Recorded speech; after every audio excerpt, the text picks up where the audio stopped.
Hello, everyone, and welcome to another version of another episode of the Atomic Podcast. Today, I'm very excited to have Dr. David Bray join us for a discussion around mis and disinformation, and as well as our theme today, which is trust in AI. And I think that reaches a number of different aspects about what we trust, what we don't, what we engage with, both in terms of algorithms, but also organizations, our lives. And so I'd like to give you background on Dr. Bray, but I think he's going to give a much better scope of his background, which is incredibly large, but I'd say a career that also is very contemporary, very much about our time, about working across government and industry with misinformation, but also with really advising companies and governments on really how to move forward with AI and how to move forward in a responsible manner. So I'd like to turn it over to David. Thank you very much, David, for joining us today. Well, thank you, Rodney. And one, it's great to be here with you. And I also want to give a shout out to our mutual friend, Harry Epstein, for connecting us at the event that was at the Stimson Center recently. And so, again, it's an honor to also connect with you. And yeah, as for my background, I often tell people the short version is I fell on my head at an early age and it made all the difference. The slightly longer version, I guess I've sort of had the fortune, and I do think it is fortune, but sometimes it also has challenges of being at the vanguard of technologies that used to only be done by nation states, probably about 5 to 8 years before they became more accessible to the public. And so examples include, I was crazy enough to be hired by the government when I was 15, later working with small satellites through the Department of Defense that were classified at the time. But of course, now we know commercial satellites are, if anything, catching up to what governments can do and possibly surpassing in some respects. In 2000, I joined a little known thing called the Bioterrorism Preparedness Response Program. And I should caveat, I was counter bioterrorism. I was against bioterrorism happening, and was actually supposed to give a briefing to the CIA and the FBI as to what we would do technology-wise should a really bad day happen. That briefing just happened to be scheduled for September 11th, 2001 at 9 o'clock in the morning. Obviously, unfortunately, tragedy happened at 8:34. We responded to the events of 9/11, stood down from high alert on October 1st. I briefed them on October 3rd, only to then have the first anthrax event happen on October 4th. So that was busy. Later responded to the original coronavirus, severe acute respiratory syndrome in 2003. Went and got a PhD. In 2005, I was focusing on how organizations could better employ both people and technology to keep up with disruptive, turbulent environments. And my premise back in 2005, which seems to have played itself out, is we would increasingly see more turbulence and more changes happening in our world. Went to Afghanistan, 2009, under the promise that anything I wrote, the Office of Secretary of Defense could bury it if they didn't like it, or claim they wrote it if they did. And one of the things that I actually did say back in 2009 was, I'm not sure the way we're currently doing this is going to succeed. That was because literacy was 20%, and that's if you're a male in Afghanistan. But I did propose alternatives, including possibly either providing aid to the 13 different tribes or inviting other nations, possibly even India or other nations in the region, to help with a peacekeeping role. Later, had the opportunity to review all the research and development programs of the U.S. intelligence community as the one nonpartisan executive director with 6 Democrats and 6 Republicans. That got bipartisan praise, which even in 2013 was hard to come by. And then spent 4 years at what was called the Federal Communications Commission as a senior executive and chief information officer, where prior to my arrival, there had been 9 CIOs in 8 years. So it's always a great sign for CIO number 10 that things are going just great. Managed to move all their technology assets either to private hosting or the cloud. And this was back in 2015, saving millions of dollars. And then later, actually, without going too much into detail, experienced a disinformation attack that later the New York Attorney General demonstrated one, that I was correct in what I observed, so that I experienced the disinformation, but then 2, we received 23 million comments for a high-profile proceeding. And I raised concerns that these were possibly bot generated, that we couldn't block them using CAPTCHA because I've been told I couldn't use CAPTCHA. And it turned out that 23 million of these comments, 18 million of the 23 million were actually manufactured. In some cases, 9 million by 6 companies that were hired by one side of the political aisle, and another 9 million that were hired by, or not hired, but had a teenager or multiple teenagers doing the same thing. And that was 2017, 2018. So you can only guess what was in store with us. And I'm sure we'll touch on it when we talk about chatbots and AI for the future. Later, worked with Vint Cerf at the People-Centered Internet Coalition, did another commission, this time publicly, on the geopolitical impacts of new technologies and data. And even despite everything that happened in COVID and everything that happened in 2020 and 2021, we successfully delivered our recommendations to the president, as well as the Speaker of the House in 2021. And now I just sort of, I am focusing on things involving AI, space, quantum, bio. And again, it's these things that I tell people, the good news is we're democratizing technology. The challenging news is we're democratizing technologies. And so we've got to think of new organizational, new community, new government strategies to work together in this new era. You know, the scope of what you're saying, as well as the topic for the day, which is trust in AI, is almost the wrong question, or I should say it's a provocative question. And it brings up a couple things that questions I'd like to ask you. One is, are we asking really too much of AI to say that whether we trust or we don't? And really, what is the manner with which, and I'll say the mindset, that we can actually approach this idea of trust and these technologies? Perhaps you can give us some insight there. So yes, happy to. And maybe I'll take the second question and then circle back to trust. Is so what do I define AI as? Because of course, it means there's a lot of definitions out there. And so I see AI as actually something that's been around since the 1950s, going back to Herb Simon and several others, where initially it was general problem solving approaches. It was basically the idea that instead of explicitly telling a computer what to do, it could actually begin to learn on its own. So there was some implicitness, and it was problem solving, playing some games, things like that. We now obviously see with Go and chess sort of the advancement of that from the 1950s. Fast forward to 1980s, it sort of had another wave, which was expert systems. The idea that for very specific domains, you could get something that might be as good as the top 90% or 95% of experts in a field. And so that was the 1980s. And now we're sort of seeing what was envisioned back in the 80s and 90s, but just wasn't possible computationally wise with machine learning and then things that go underneath machine learning. And I often tell people, think of AI as almost like the superset. Machine learning is a subset that goes underneath there. Even deeper underneath there is a thing called neural networks. And even deeper underneath neural networks is large language models, which of course right now are getting a lot of attention, but there are a whole lot of other approaches too, not just large language models. Now, the question is, are we asking too much of AI? Well, that's a very good question, because if we look at the definition of trust, and I like to also define trust, the scientific literature says that humans are willing to trust an entity, and I'm intentionally using the word entity or actor, if three things are present. And trust itself is the willingness to be vulnerable to the actions of that entity if you cannot directly control it. Obviously we can directly control it, then trust is not an issue because you're able to have agency. But if your agency is now vulnerable to the actions of an entity you cannot control, you're willing to trust if three things are present, which is specifically, do you perceive that entity to be competent? Do you perceive that entity to be benevolent? And do you perceive that entity to operate with integrity? And that applies to any organization. And in fact, this does get to your question of, are we asking too much of AI? Because I would look at the world we're in right now, and what I would submit is we are moving past the norms and the global sort of arrangements and processes we had both locally, but also nationally, internationally after World War II. And so norms are being eroded. It's not clear what new norms are going to fill its space. And so we're seeing, very similar to the 1890s, 1900s, the same thing happened, which was rapid industrialization, rapid technological progress. Surprise, surprise, there was disinformation. There were newspapers that, one of them, which was Remember the Maine, which had a sensational headline that actually possibly led to the U.S. going to war over something that was an accident. And so, we had yellow journalism, we had disinformation. We also had, at least in the United States, actually more polarization between our political parties in the United States back in the 1900s than we do currently. Now, we're getting kind of close, but we're still not there yet. And so we're seeing that same challenge of, in the period of rapid technologicalization, people get more tribal. They don't know who to trust, and institutions like that. And so our institutions and organizations, we also are wondering, are they competent? Are they benevolent? Do they operate with integrity? And again, it's important to note that this is the perception. And so again, if disinformation, misinformation clouds our perception, either making us more likely to perceive them of something or less likely to see it, then like you said, trust can be lost simply because perception can shape realities.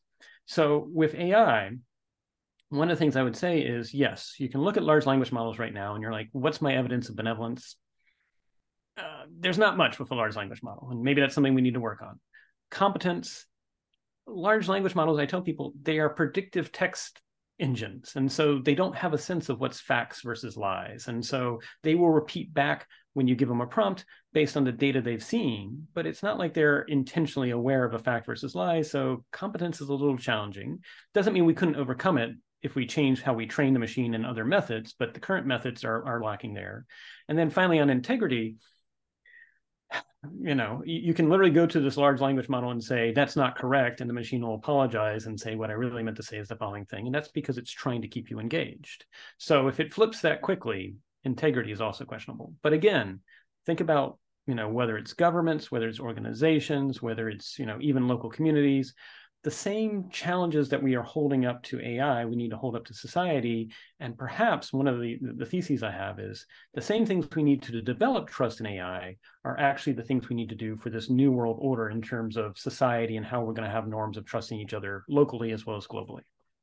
Well, David, maybe what I can ask you is what are you seeing out there? What is you're taking a temperature of across these different dynamics. Give me a sense of, like, on the ground, what are you seeing? So the short answer is it's kind of like a quantum wavelength. I'm both seeing it and not seeing it at the same time. And what do I mean? Like obviously people like you and other folks that I know that are passionate about this, I'm seeing the conversations happen, but they're not getting the visibility, or not, the public is not aware of them as much as they should be. And that's through no fault of anybody's other than saying it's going to be okay and we're going to make this work doesn't get as much headlines as AI is going to kill us all. And so right now there's sort of this, again, it's a, what do you call it, misaligned incentives or whatever. And it's interesting we're talking about misaligned incentives because it's not about the AI in this case. It's actually about the news and media cycle, that headlines that are attention grabbing or non-nuanced tend to get more attention, either that AI is going to be best thing since sliced bread and going to have no problems, or it's going to somehow be the extinction of the human race, which I really have a puzzled look on my face when people say that. And so the conversations are happening, but what we really need to do is figure out, I almost kind of wish we had a LeVar Burton, and maybe we do need to get LeVar Burton to do like a reading rainbow, but a reading rainbow for, here, it's going to be okay. Let's talk about, what the machine cannot do, and sort of make it available to everybody. And so, LeVar Burton, if you're watching this, reach out to Rodney, and maybe we can do a reading rainbow series on AI. We've had waves of revolutions, and yes, there's some possible differences in AI, but we will get through this, and it's not going to be Boolean, awful, or just great and nothing challenging. It's going to be something where we work through it and we'll do it, and we'll get through it together by being more reasoned about it as opposed to sensationalistic about it. You bring to mind so many things, and I just want to say one of those things is that, the pace of our education as it's either matched to, or we try to keep aligned to, innovation. So education and innovation really have fallen out of alignment. We're trying to educate ourselves, our colleagues, our families, the public in general, at a certain kind of pace. But here we have innovations that seem to come up almost on an hourly basis that either makes our education less relevant or makes us a kind of pivot in a direction that our education didn't give us the best foundation for. I don't think that's necessarily true, but I want to say that the pivots, the changes, the dynamics that are affecting technology and companies that are developing new technologies, not only technologies in the tech space, algorithms, models, software, but also scientifically in areas of nanotechnology and diagnostics. There is a pace of development in R&D that I think is something that is sometimes catches people by surprise, especially once they become products in everyday use. So could you tell us a little bit about your thoughts on education and how that works with innovation moving at the pace that it is? Yeah, so you hit the nail on the head, because we can invoke another individual, in this case William Gibson, who he has the famous quote, which is, "The future's already here; it's just unevenly distributed," and that's exactly it. Is we've got a few people that understand the technology, understand its limitations, understand what it really is, and then you've got a lot of other people who are interfacing it from a sense of, like you said, they're writing the prompts. They may not see what's underneath the hood. They may not have a background in data science and computer science. And so that plays into the fact that our brains, our human brains, as a result of evolutionary natural selection pressures, are wired to default to anthropomorphizing things that may not be real. I mean, we've done this throughout our history. We've anthropomorphized rocks, we've anthropomorphized clouds. And so now we have this thing whose very goal is to provide human-like responses. And you get people saying, oh, it's conscious. It's like, no, it's not. It's not. No. There is, or you, as much as I have someone, a sci-fi author who I love recently did a Wired article arguing for souls. And I was like, for the machine? I'm like, but we've been here before again. I mean, you go back to the 1890s and 1900s, and I say this, sort of just to help people examine where we are. Seances and Ouija boards were incredibly popular, and I think now we know that you're not really communicating. As far as we know, you're not communicating with the dead. But there may still be entertainment value in that. And so I think the challenge is when we cross over the line between, people speculating about a far-flung future or even the here and now, and not truly understanding what can and cannot be done by the machine. It is a question of, one, how do you educate the public? And two, how do you educate those who are decision makers, either in corporations or in government? Because if they make the wrong decision, it'll have ripple effects 2 or 3 decades off. And that's been my blessing and curse, is that usually I'm trying to take the pragmatic view. And for whatever reason, I have found that sometimes you have to be patient enough for the boom bust hype cycle to occur. When radio first came out, late 1920s, there's plenty of articles that say this will bring worlds together. We're going to have world peace, that people will work together through radio. And then 6 years later, they were saying, this is going to empower autocrats. It's going to be the worst thing. It's going to crack down. They were seeing the bad actors that were using radio for propaganda and misinformation purposes. And we know eventually, radio did not either A, unite the world in peace, but it also didn't super empower autocracies or anything like that either. It was somewhere in between. So the question is, what can we do to sort of get AI through that cycle of hype, boom, bust? And at the same time, I think we have a responsibility to not just try to educate decision makers, because this is a technology that is being democratized at an unprecedented rate. If there is something interesting here, it's that as the world gets more connected, technologies are being democratized at accelerating rates. And so we have a responsibility to think about, how do we involve the public? Because I worry that we already have an epidemic of learned helplessness, where people feel like the future is, whether it's climate change, whether it's about tensions in the Pacific or what's going on in Eastern Europe. There's so many things that are out of their control that they're just going to give in to despair. And that's not a helpful thing, because then it's anger, it's frustration, and it's worse. And so what I would love is, let's see if we can actually incentivize either companies or governments and companies to do public-private partnerships at the local level to involve the public to say, how do you want to use this?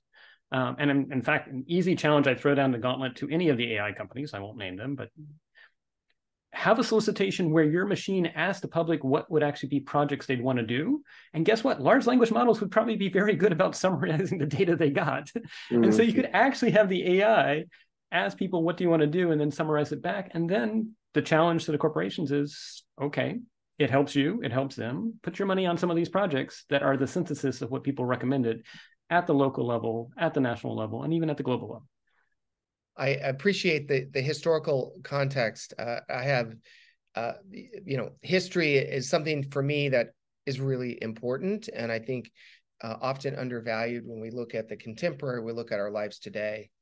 Much of our lives today doesn't necessarily come from the past, but sometimes we can look in the past and very much feel that things are in the contemporary, even though there is this mix of technological change from the industrial age and even before through to today.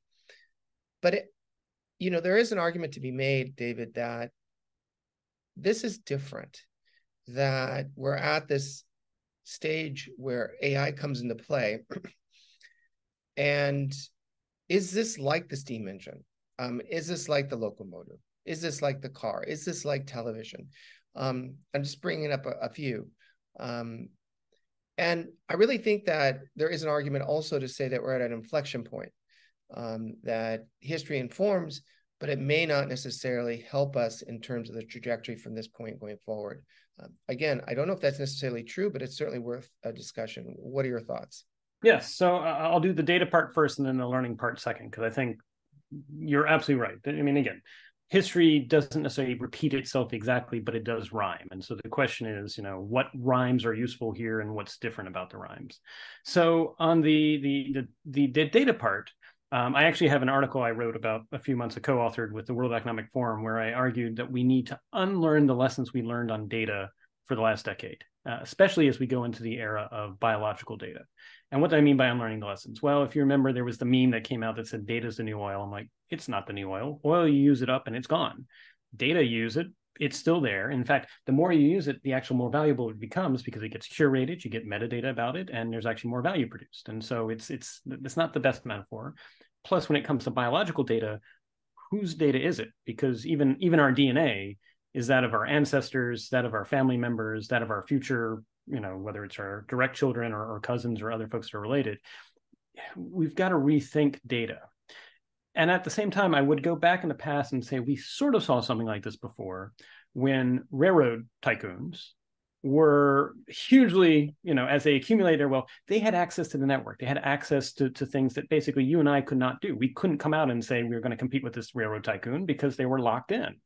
And so again, not exactly perfect because again, it's a physical analogy versus data, but the way that we eventually dealt with this is we tried to level the playing field so that it wasn't just a few railroad tycoons. Now I realize I'm saying that and there may be some organizations listening to me and are like, okay, lightning will strike David down, but okay, fine. But I think how we will get to a better place, because I have had this conversation with a few people that are like, if we just have AI compete with AI, everything's going to be fine. I'm like, no. Right now, you have certain entities and companies, and even some governments, where they have million, if not 10 million or 100 million times the advantage over you and I. We could download an open source AI package and try to run our own on consumer hardware, which is a good thing, but we don't have anywhere near the data they do.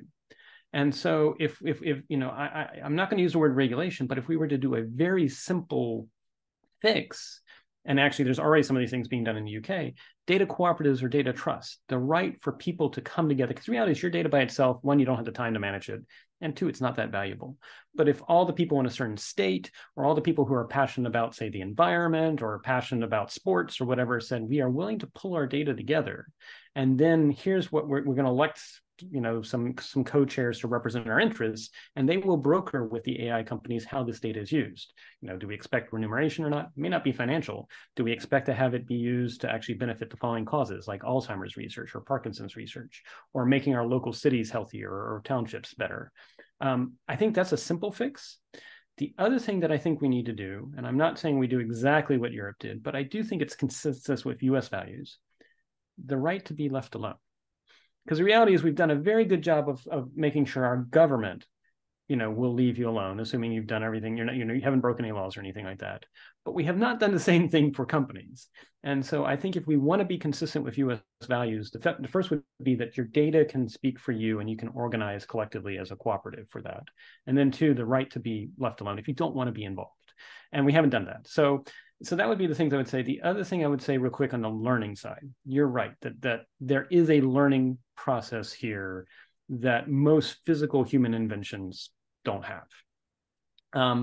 I kind of have to go to the mental inventions we've done, including books. The mass printing press, yep, that led to massive upheaval. In fact, if you go back to history, the Catholic Church actually was an early investor in the printing press. Did they realize that less than a century later, Martin Luther would use the printing press to basically disrupt the Catholic Church?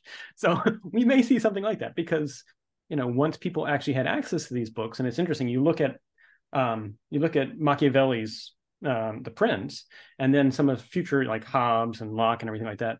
Political treaties got thinner and thinner and thinner as they got further and further away from the inventing of the printing press. And so the question is, was Machiavelli just long-winded and Hobbes and Locke less so, and then future political philosophers even less?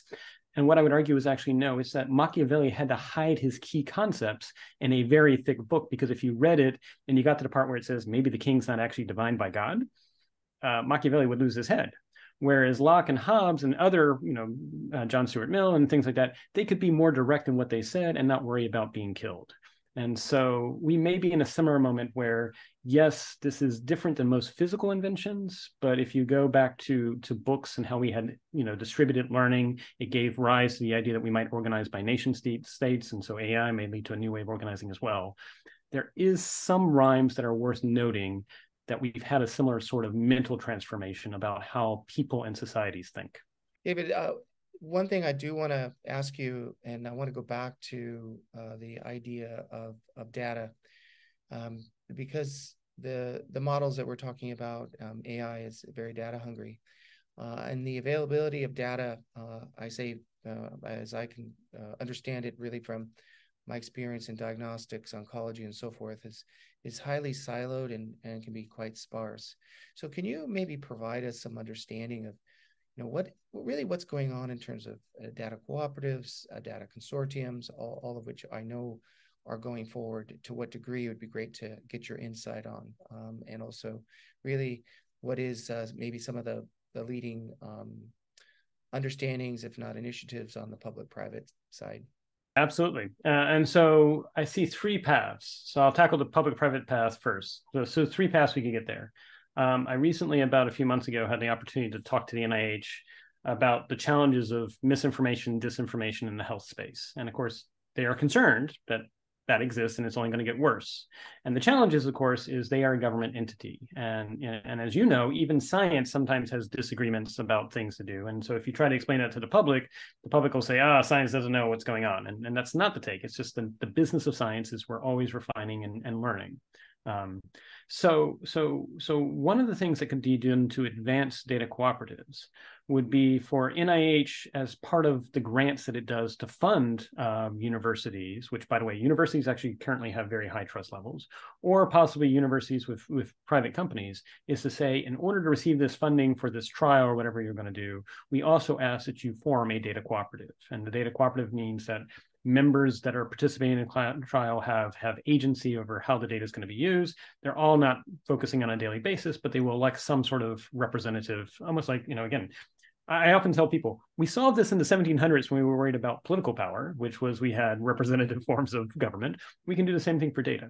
So that might be one way, is actually encourage either the NIH or the National Science Foundation as part of their funding to have this be something they do. And so one of the things I'm trying to do is, wherever possible, just have those conversations as a member of the Stimson Center, as a member of the Loomis Council, as a nonprofit, just sort of educating, because that's all I can do. I'm not able to do anything else other than try to educate. The second thing, though, could be, all it takes is one existing tech company to say, think about the positive goodwill I'll get if I actually involve people in the process, that I involve people as being, instead of just people whose data I am using for my machine, they're now actually stakeholders or in the process. They have equity, they have agency, and they have data dignity.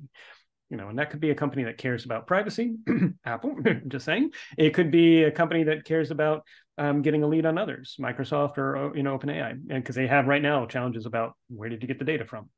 Mm-hmm. But all it takes is one of them to say, there is a business advantage if I do this, that it will then be a sea change if it happens. And it has to be one that's brave enough to say, the existing model is going to go the way of the dinosaur. I want to lead the way. And I get it. When you lead the way, you often get arrows in your back. So maybe what they do is they actually fund a group to do it, so that the group that's doing it can get the arrows. And when it's successful, then they can take credit. But there's ways to do that. And then the last thing is, maybe we don't wait for government or corporations to do this. I want to give a shout out to someone else that Harry Epstein connected us with, Sam Beard, who's doing 0 to 3 for infants. And one of the things that they're looking at is, how do they help get services, get materials to mothers and other caretakers that are caring for infants in that critical period from 0 to 3. And so one of the things they're looking at is how they can actually use large language models through SMS texting to get them information. And so one of the things when I was talking to Sam is, at the very beginning, make sure it's a data cooperative in which the people involved, because these are people who are very, important, and they're raising the future generation, that it's a data cooperative. And so maybe his effort by showing the positive way forward will serve as the vanguard for everybody else. This is really excellent, David. I think, I don't want to divert us, but, I've been doing some work, consulting work and seminars on large language models. And one of the things that has come up is is basically the leakage of IP and cybersecurity. And I think that really is a dominating theme, and people really don't know quite how to deal with it. And I think one of the things that really comes up is right next to opportunity is this risk. Right next to risk is a competitive advantage. And I think people are still confused and still kind of figuring out how to actually navigate that territory and really how to move forward. Well, one, I love it because I'm a big believer healthy skepticism is always good. It's part of being a scientist, in my opinion. You actually seek to disprove what you think to be true. And then it's only when you fail to do so that you say, okay, based on whatever confidence interval, I've not been able to disprove what I tried to disprove. So similarly with my 6-year-old, he's beginning to say like, oh, why is this the case, or why do we believe this, how do we know? And so one of the things I try to do is at least recommend to people, always turn it back to the child. Don't answer it for them, because that's only going to inculcate later that they're going to feel like someone's going to answer it for them. And so I ask them, well, how would you go about seeing if that was true, or how would you go out seeing if that was valid? And again, they're going to sort through it, but to sort of involve them in the process. As far as I know, there is a need for this precisely because, as I tell people, the good news is we're democratizing information. The bad news is, or the challenging news is, we're democratizing technology and disinformation. The reason why disinformation has surfaced yet again is we have, and it's not just large language models, this was way before it, it's partly social media, partly it's just industrialization, it's everything like that, is it's now easier more than ever for a very small subset of people to spread disinformation online. The transaction cost is very low, and that was even before AI. And so when people talk about AI doing this, I'm like, yeah, it can help the people, but they've already been doing it, and they've been doing it through either rudimentary bots, as my own experience, or other methods. And so in the past, in the 1950s, to do disinformation at the national level or international level, you kind of had to be a large government, and it took lots of people to do. And similarly, nation states all around the world, they had to deal with, how do they know if what they know is really true too? And that was the job of an intelligence analyst. It was not James Bond and somehow carrying a gun. You were behind a desk and you were wading through lots of information to try and triangulate it from different sources and make sense of it. I kind of feel like that same tradecraft of how do you triangulate, how do you sort of read for, is there consistency here or not? That same thing in terms of being aware of your own biases, because the reality is, confirmation bias is rampant in humans. And also there's a sunk cost bias. And what's interesting is, I'm going to give a shout out to another person, Professor Jennifer Lerner at the Harvard Kennedy School. She's been looking at how emotional events before you make a decision can shape the biases that are present in your decision. And these are human biases. These are not machine biases. So one is, if you had something on the way to work that made you slightly angry, maybe someone cut you off in traffic, for the next 24 hours, whether you're a woman or a man, you're going to have slightly elevated testosterone levels, and you're going to be more prone to confirmation bias. And it can actually be shown in your decision-making, can also be shown in your saliva sample. And so the question is, one, we need to educate people about that. And at what point do you go to a CEO or a vice president or even the president of the United States and say, I'm sorry, madam or sir, your elevation, you're not in a place to make a good decision right now, because you're gonna discount the information that says you shouldn't do it. You're going to go into confirmation bias. And so that's human. But the other thing is sunk cost bias. If you're on your way to work and you get some news that's somewhat sad, like maybe the neighbor's dog passed away, so it's not immediately tragic, but it's enough to get you a little bit depressed. Your serotonin levels are going to be up, and you're going to be more likely to go into the sunk cost bias, which means, things that should stop because they're no longer providing returns, you're going to keep on doing it.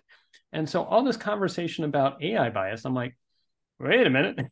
You and I know, there are certain demographics, whether it's gender or race, that are not paid as much as other demographics for the same exact job. That's not fair. It's also been shown that the same exact resume, if it has at least in the United States, if it has a westernized name, same exact resume is 3 times more likely to be hired than if it has a non-westernized name. And so what I would love to see is elementary school, middle school education, both about biases, and I mean biases in decision making. So it's really just sort of saying, be aware of the fact that you are an imperfect decision maker. We all are. And partly why we organize as the republic or representative government or democracy that we are is because we're trying to recognize that individuals may be erroneous in their decision making, but collectively will reach better decisions. And once you've taught that about the human, then you can pivot and say, guess what? The machines are also biased, and they will never be, even trying to remove bias from machines introduces new biases. And so I think that sort of education and curriculum is what's currently taught to intelligence analysts, and maybe it needs to be made available to the public. So given this moment, David, how do you see this change that I think we're all going through, where people are actually touching these models, actually billions of people? How are you seeing this roll out? Because it is a different moment.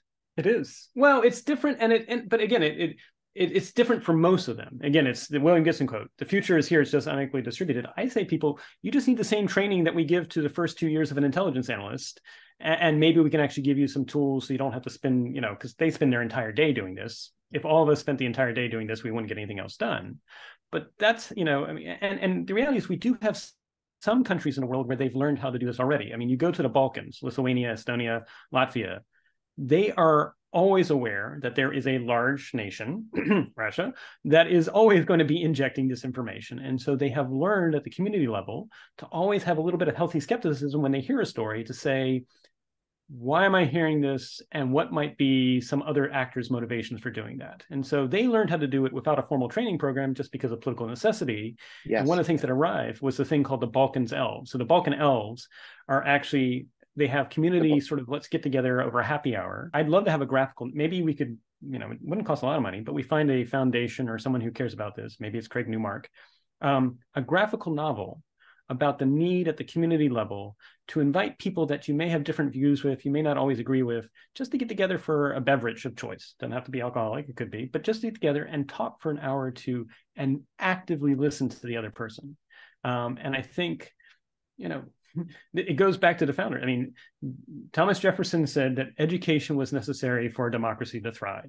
And I will go a little bit further. And the challenge is one, we're so busy, and we have so many pressures, and we have so many things competing for our attention, that we want fast food facts, when really, when you unpack it, a lot of things aren't facts, they're beliefs, and that's okay. But you do need to figure out what's a way to not just listen to your echo chamber, but to listen to people even if you disagree with them. Thinking in this way, with data cooperatives, consortiums, and just basically trying to work together in a more inclusive manner around data and models. Really, where do we stand today? Like, what happened to the Opportunity Project? What happened to the other government initiatives that were really highlighting the use of data and the use of building models and really kind of embracing AI?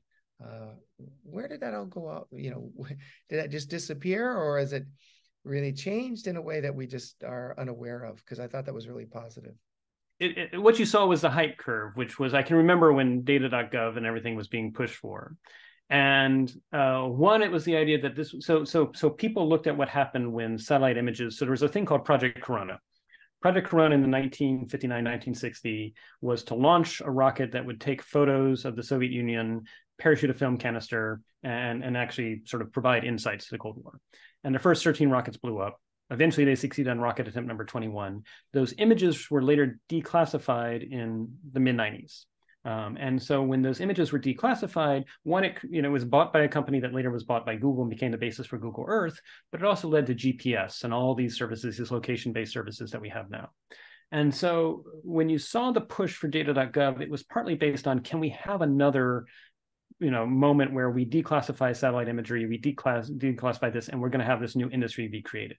And the trouble was, the policymakers were kind of just throwing against a wall without thinking about which data sets are the most important to make available.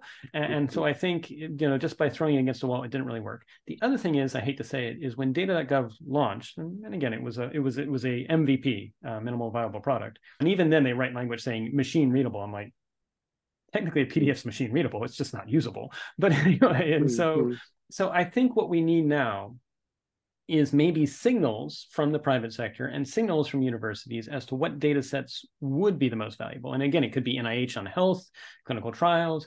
There could be other things like that. I think that's one. The second thing is, I I actually think we need to have a revolution in how the government interacts with the public on their data. So think about this for a moment. What if there was a one-stop shop that could ask any government agency, except for those involved with national security and law enforcement, for what data do you have about me? I want to look through it. I want to, if it needs to be corrected, I can correct it. And I can also say, you can remove my data.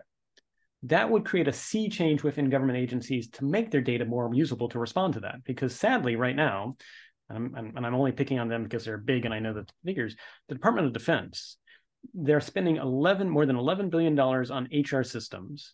And if you ask them right now, how many of your workforce speak a certain language, say Farsi or Spanish or whatever, you're probably waiting 4 to 5 weeks for an answer, which means the data is not even internally in a usable form, much less an external form that can actually, and you'd want to know that. If you have a crisis that happens, I'm looking for the best people that can speak this language, that have these humanitarian response skills, and can I build this team in less than 24 hours?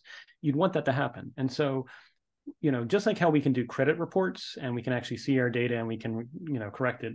Plus, I'd add, we should have the ability to be forgotten, but that's just me. We could maybe ask the same thing from our government, which could become a model for companies to do the same, which is you can ask them, what data do you have about me? And look across all parts of the company. So in this case, all parts of the government. And if it's wrong or if it needs to be corrected, I can either correct it or ask you to remove it. And that would be incredibly powerful. And it would be a way of showing a model that is counter to, say, some large autocratic nations that I will not name, where you have no data dignity or agency with the data that they're picking up. I think the audience would really love to hear a little bit about your work. What organizations you're working with, and how you're moving forward. Personally, into some of the worlds of AI and trust and data that we talked about today. And that'd be great to kind of hear a little background from your perspective. Right. So the Stimson Center is a fairly young nonprofit. It's a 501c3 created in the 80s. And it is one of the most action-oriented NGOs. It's why I love working there. And I say that because, there's plenty of places that will do papers and do analyses, and Stimson can do that well, but they actually do projects. And so for anyone that is like, I want to do this, but this is risky, or my organization wants to work with someone that can saddle the risk, Stimson's a perfect place to incubate it, because we'll take all the arrows, and if it succeeds, great, you get all the credit, and we'll actually, we don't want to keep the project going. If it's successful, we want to spin it off and let it live in the world. And then with the Loomis Council, so Alfred P. Loomis in the 1920s was an entrepreneur, made a lot of money on the stock market, got a weird feeling in the late 1920s that something was wrong with the market. So he pulled his money out. The market crashed 6 months later. And so he actually, he looked like he was both divinely smart and he was sitting on a lot of wealth. He used that money to fund a thing called Tuxedo Park in upstate New York, where he invited data and technology people from around the world. And it really was the idea that this was the future, which he was right. And so when World War II happened, he actually had contacts from scientists and engineers in the United Kingdom.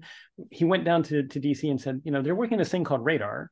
We can miniaturize it, put it on our convoys to provide supplies, and basically have this thing called sonar that could protect our ships. And unfortunately, DC did the typical DC thing that says, oh, you don't know what you're talking about, and they sent him packing. But what they didn't know was he was the cousin of Henry Stimson, and Henry Stimson was the Secretary of War. And so that model, Tuxedo Park, was successful in saving millions of lives, such that actually Churchill recognized Henry Stimson, that said that this was an individual who saved millions of lives in Europe as a result of the technology that he did. And so the Loomis Council is really this idea that, I'm not a full-time policy person. I've got other things I do, but if we can assemble a network of data and technologists from around the world that care about free and open societies continuing to exist, can we provide insights that matter to policymakers on an educational basis, and also inform some of the projects? Because I often think, if you saw the original 1980s series MacGyver, that's actually the Stimson Center's ethos, which is give us a potato, a duct tape, an exhaust pipe, and we can do amazing things. And so that's a way to get involved if folks can look for it. And what's also interesting, I'll end with, is that Tuxedo Park model eventually was actually picked up by the Department of Defense, and that was the 1950s creation of DARPA. So DARPA actually is rooted in the Loomis Council history.